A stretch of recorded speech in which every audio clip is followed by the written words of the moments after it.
Pancoran Jakarta Pusat mengalami kerugian. Sejumlah laporan kecurangan diterima oleh lembaga. Presiden gelisah ingin percepatan. PSRI menyampaikan keprihatinan mendalam.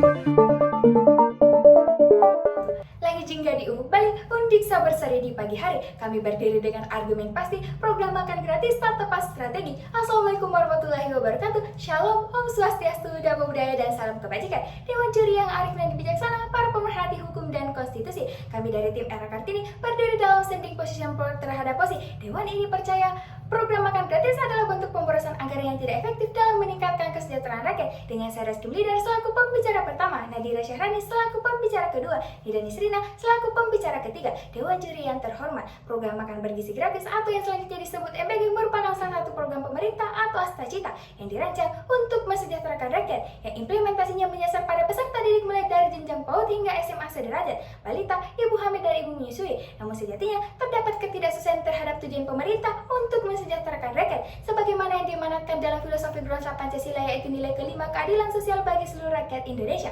Dewan juri, perlu kami sampaikan sedari awal bahwa keberpihakan kami terhadap mosi kali ini bukan berarti kami menolak adanya program MBG, melainkan kami menolak pemberlakuan program MBG yang diberlakukan di seluruh Indonesia karena dinilai sebagai bentuk pemborosan anggaran. Hal ini dikarenakan program MBG berhasil mendapat tambahan anggaran sebesar 100 triliun akibat dari efisiensi anggaran, yang mana akibat dari efisiensi tersebut berdampak langsung pada sektor pelayanan publik vital seperti pendidikan dan juga kesehatan. Selain itu, pendanaan program MBG sejatinya tidak sesuai dengan pendapatan negara, yang mana anggaran belanja negara memiliki selisih jauh dengan pendapatannya. Hal ini menimbulkan defisit anggaran atas program yang dirancang oleh pemerintah.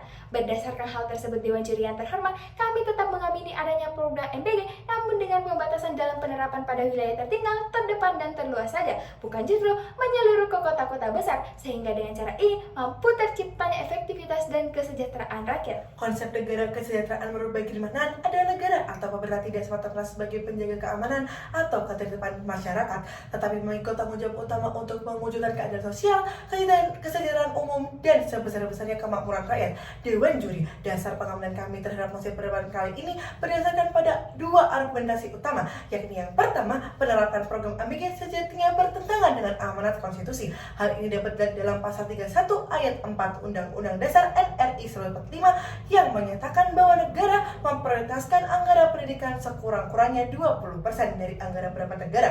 Lebih lanjut, dalam pasal 34 ayat 3 Undang-Undang Aqua menyatakan bahwa negara bertanggung jawab atas penyediaan fasilitas pelayanan kesehatan dan pelayanan umum yang layak. Namun pada realitanya, jumlah anggaran yang dialokasikan untuk pendidikan hanya sebesar 16,70% saja, yang mana angka tersebut tidak sesuai dengan amanat konstitusi, serta anggaran kesehatan yang diefisiensi mencapai 18,54%. Hal ini sebagaimana yang diamankan Impres nomor 1 tahun 2025 tentang efisiensi belanja dalam pelaksanaan APBN dan APBD tahun anggaran 2025. Dengan begitu, Dewan Juri, jika pemerintah hanya berfokus pada program MBG tanpa mempertimbangkan pengembangan sektor lain, maka kesejahteraan hanya akan menjadi cita-cita semata. Yang kedua, tidak selaras dengan amanat pasal 3 Undang-Undang Nomor 17 Tahun 2003 tentang Keuangan Negara secara tegas mengamanatkan bahwa pengelolaan keuangan negara harus dilaksanakan secara efisien, transparan, dan bertanggung jawab. Namun nyata-nyatanya adanya program makan gratis dengan alokasi dana sebesar 450 triliun per tahun yang ditujukan ke berbagai daerah di Indonesia dengan total APBN mencapai 3.621 triliun dengan penerima negara kisaran 3.005 triliun telah mencerminkan adanya ketidakseimbangan fiskal yang menunjukkan indikasi pemborosan dan pengelolaan anggaran yang tidak efisien.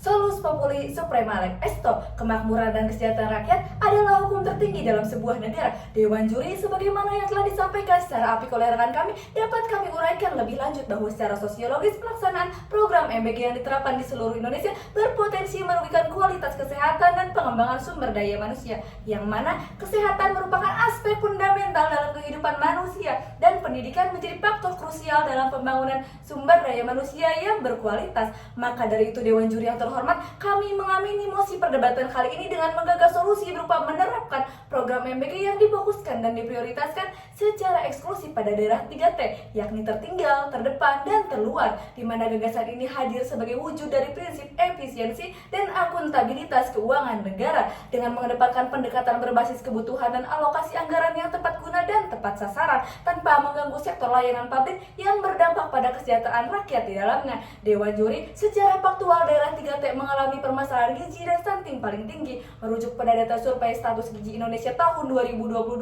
oleh Kementerian Kesehatan Republik Indonesia. Prevalensi stunting di wilayah perkotaan berada di bawah rata-rata nasional, yakni sebesar 21,6%. Adapun sebagai perbandingan, di mana DKI Jakarta mencatat angka stunting hanya sekitar 14,8%. Jauh lebih rendah dibandingkan Papua yang mencapai 34,6%.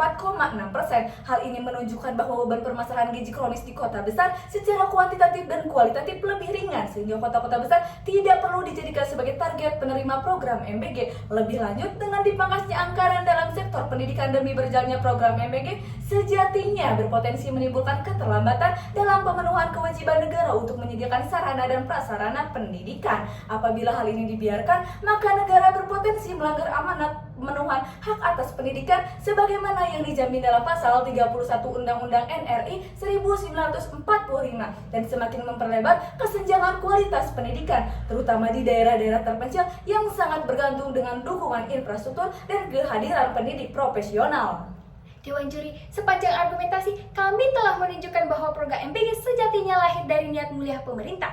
Namun dalam pelaksanaan justru berpotensi mengingkari prinsip keadilan sosial sebagaimana yang diamanatkan dalam sila kelima Pancasila dan Konstitusi. Pun perlunya kami tegaskan kembali, keberpihakan kami terhadap posisi kali ini bukan berarti kami menolak adanya program MBG, melainkan menolak pemberlakuan MBG yang diberlakukan di seluruh Indonesia. Karena sejatinya MBG telah menekan sektor vital seperti pendidikan dan kesehatan, melanggar amanat konstitusi, serta menimbulkan defisit fiskal yang berbahaya. Berdasarkan hal tersebut, kami mencanangkan agar MBG difokuskan pada wilayah tertinggal, terdepan, dan terluar, di mana terdapat urgensi pemenuhan atas kesehatan dan pendidikan. Pun, pendekatan ini tidak hanya lebih tepat sasaran, tetapi juga menjadi cermin nyata dari prinsip keadilan sosial, serta pemenuhan hak rakyat atas pendidikan dan kesehatan yang layak. Atas dasar itulah, kami berdiri tegak mengamini mosi perdebatan kali ini. Terima kasih dan salam